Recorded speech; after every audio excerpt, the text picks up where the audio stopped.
मकान में प्लानिंग करने जा रहे हैं और नक्शा पास करवाना है तो आप ये वीडियो ज़रूर देखिए, क्योंकि आपको मिनिमम साइज या फिर रूम कितना होना चाहिए बिल्डिंग कोड के हिसाब से और आपको उस रूम के लिए क्या क्या प्रोविजंस करके रखना है ये आपको ज़रूर पता होना चाहिए, अदरवाइज़ आपका नक्शा पास नहीं होगा। देखिए, इस वीडियो में हम क्या जानने वाले हैं कि मिनिमम साइज या फिर रूम क्या होगा और रेसिडेंशियल बिल्डिंग की हम यहाँ बात करने वाले हैं। CCEA civil construction and engineering academy में आपका स्वागत है। तो मिनिमम एरिया, मिनिमम साइज कितना होना चाहिए, मिनिमम हाइट कितनी होना चाहिए, मिनिमम लाइट और वेंटिलेशन कितना होना चाहिए, किस किस के लिए, हैबिटेबल रूम यानी जिसमें हम रहते हैं, और किचन के लिए, वाटर क्लोजेस यानी WC के लिए, और इन सारे चीज़ों के लिए जो हम देखने वाले हैं ये एक टेबल के फॉर्मेट में देखेंगे कि मिनिमम एरिया कितना होगा, साइज कितनी होगी, हाइट कितनी होगी, लाइट वेंटिलेशन के लिए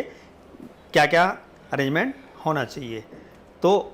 ये जो है देखिए ये टेबल है, serial number, room type, minimum area, size, minimum with in metres यानी रूम में कम से कम इतनी चौड़ाई होनी चाहिए, मिनिमम हाइट यानी क्लियर हाइट आपके रूम की कितनी होनी चाहिए, और लाइट एंड वेंटिलेशन के लिए ओपन एरिया कितना होना चाहिए, विंडोज़ ले लो चाहे वेंटिलेटर्स लगे हों चाहे जो भी लगा हो। तो हैबिटेबल रूम यानी जिस रूम में आप रहते हैं, सोते हैं, बेडरूम वगैरह आप कह सकते हैं, या जहाँ पे आप बैठते उठते हैं, ये हैबिटेबल रूम है। इसका मिनिमम एरिया होना चाहिए कम से कम छोटे से छोटा रूम का 9.5 स्क्वायर मीटर, 9.5 स्क्वायर मीटर का करीब हो गया 100 स्क्वायर फुट के अप्रॉक्सीमेटली, और 2.4 मीटर इसकी चौड़ाई होनी चाहिए यानी करीब 8 फुट मिनिमम, कम से कम कोई भी एक साइज 8 फुट से कम नहीं होनी चाहिए यानी 2.4 मीटर से कम नहीं होनी चाहिए। हाइट कितनी होनी चाहिए, हाइट होनी चाहिए ये 9 फीट के करीब 2.75 मीटर, और इसमें खिड़की या वेंटिलेशन कितना होना चाहिए 1/8 of the total floor area of the room, यानी जो भी उसका फ्लोर एरिया है, जैसे ये इसका फ्लोर एरिया है 9.5 स्क्वायर मीटर, तो इसका डिवाइड बाई 8 से डिवाइड कर लो तो जो भी एरिया आता है उससे उतने की खिड़की या वेंटिलेशन उसमें ज़रूर होना चाहिए। किचन की यदि हम बात करते हैं तो किचन का एरिया कितना होना चाहिए 5.5 स्क्वायर मीटर यानी करीब करीब 55 स्क्वायर फीट। 5.5 में 10.764 का मल्टीप्लाई करोगे तो जो भी आएगा 55 to 60 स्क्वायर फीट आएगा। इसकी चौड़ाई होना चाहिए 6 फुट के करीब यानी 1.8 मीटर, और इसकी हाइट होना चाहिए 2.75 वही जो 9 फीट के करीब है, except for the portion accommodate floor trap of the above floor, यानी यदि एक फ्लोर के ऊपर दूसरा फ्लोर बना हुआ है तो उसका फ्लोर ट्रैप के लिए लोग संकन कर देते हैं, तो उस संकन पार्ट को आप छोड़ दीजिए, बाकी का सारे में 2.75 मीटर इसमें मिलना चाहिए, और इसमें भी वेंटिलेशन और खिड़की 1/8 ऑफ द फ्लोर एरिया का होना चाहिए, यानी ये 5.5 डिवाइड बाई 8 करके जो भी एरिया आता है उतना कम से कम विंडो या वेंटिलेटर ज़रूर होना चाहिए। ये तो हुआ हैबिटेबल रूम और किचन। अब हम देखते हैं कि पेंट्री में कितना होना चाहिए, कम से कम 3 स्क्वायर मीटर उसका एरिया होना चाहिए, और इसकी चौड़ाई कम से कम 1.4 मीटर होना चाहिए, और इसकी हाइट तो उतनी ही 9 फुट यानी 2.75 मीटर ही है, लेकिन इसमें लाइट और वेंटिलेशन का एप्लीकेबल नहीं है, नहीं भी होगा तब भी अलाउड है, क्योंकि ये किचन नहीं है, ये पेंट्री है जिसमें आप चाय पानी वगैरह के लिए भी बनाते हैं। बाथरूम का साइज है 1.8 मीटर यानी अप्रॉक्सीमेटली 18 स्क्वायर फीट, और इसकी चौड़ाई है 4 फुट कम से कम होनी चाहिए 1.2 मीटर, और 2.45 मीटर यानी करीब 8 फुट इसकी हाइट होनी चाहिए। इसके लिए लाइट और वेंटिलेशन का कोई फिक्स रूल नहीं है। वाटर क्लोजेट यानी WC की 1.1 स्क्वायर मीटर इसका एरिया होना चाहिए, 0.9 यानी चौड़ाई होनी चाहिए कम से कम 3 फुट, और हाइट वही है 8 फुट यानी 2.45 मीटर। इसमें भी आपको लाइट और वेंटिलेशन के लिए कोई मिनिमम साइज एप्लीकेबल नहीं है। इसके बाद में आते हैं कंबाइंड बाथ और WC, यदि है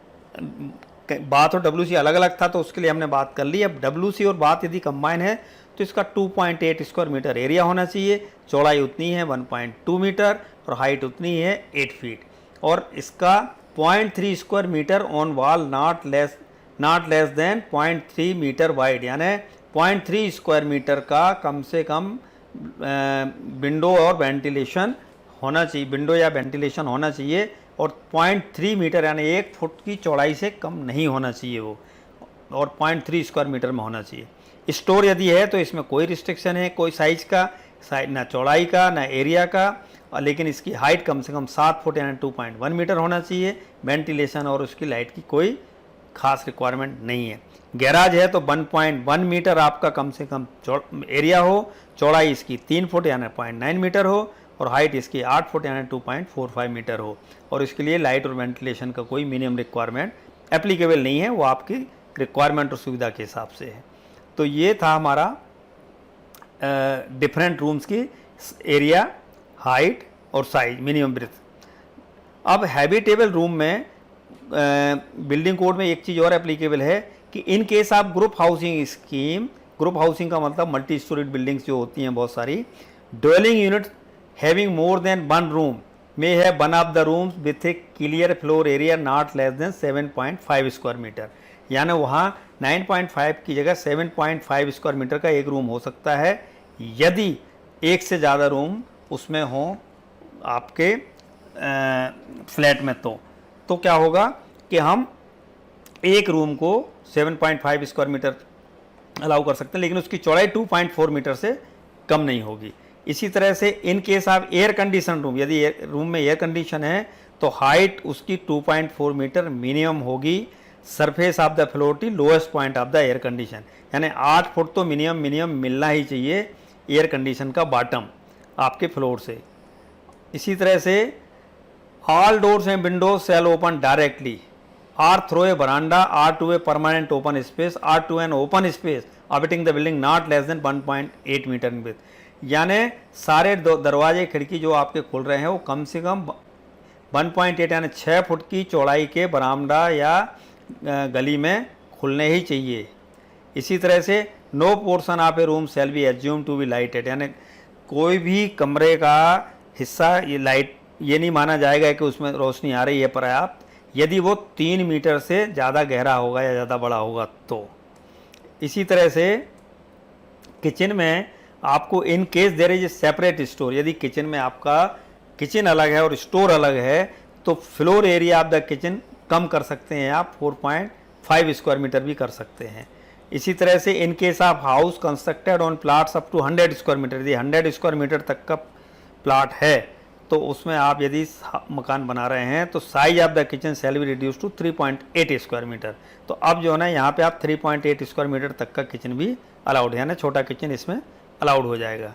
इसी तरह से the kitchen which is intended for use as a dining space also, यानी किचन कम डाइनिंग जो होता है उसका floor area shall not be less than 9.5 square metre, यानी करीब 100 स्क्वायर फीट से कम नहीं होगा, with a minimum with of 2.4 यानी 8 फुट कम से कम उसकी चौड़ाई होगी और 100 स्क्वायर फुट उसका एरिया होगा, 9.5 स्क्वायर मीटर। इसी तरह से for the purpose of this regulation a kitchen shall be deemed to be a habitable room and all aforementioned requirements regarding ventilation shall apply to it, यानी इस purpose के लिए जहाँ पे डाइनिंग कम किचन है तो वहाँ पे आपको ये माना जाएगा कि ये हैबिटेबल रूम है, यहाँ पे आप रह सकते हो, तो और इसके लिए फिर आपको वेंटिलेशन और खिड़की और वेंटिलेशन उसके हिसाब से हैबिटेबल रूम के हिसाब से रखने पड़ेंगे जो बने था द फ्लोर एरिया था। And that minimum area of the kitchen shall not be less than 5.5 square metre with a minimum with of 1.8 metre. In case of group housing scheme, the minimum area of the kitchen shall not be less than 5.5 square metre. Group housing में भी आप 5.5 square metre से कम का kitchen area नहीं रख सकते हैं और उसकी चौड़ाई 1.8 मीटर यानी 6 फुट से कम नहीं होगी। तो ये था आपका एज पर द बिल्डिंग बाइलास क्या क्या आपको रूम की साइजेस रखनी है, रूम की एरिया रखने हैं, रूम की मिनिमम चौड़ाई रखनी है, रूम की मिनिमम हाइट रखनी है, आपके डिफरेंट रूम्स की। आशा है आपको ये जानकारी उपयोगी लगी होगी और आपके काम भी आएगी।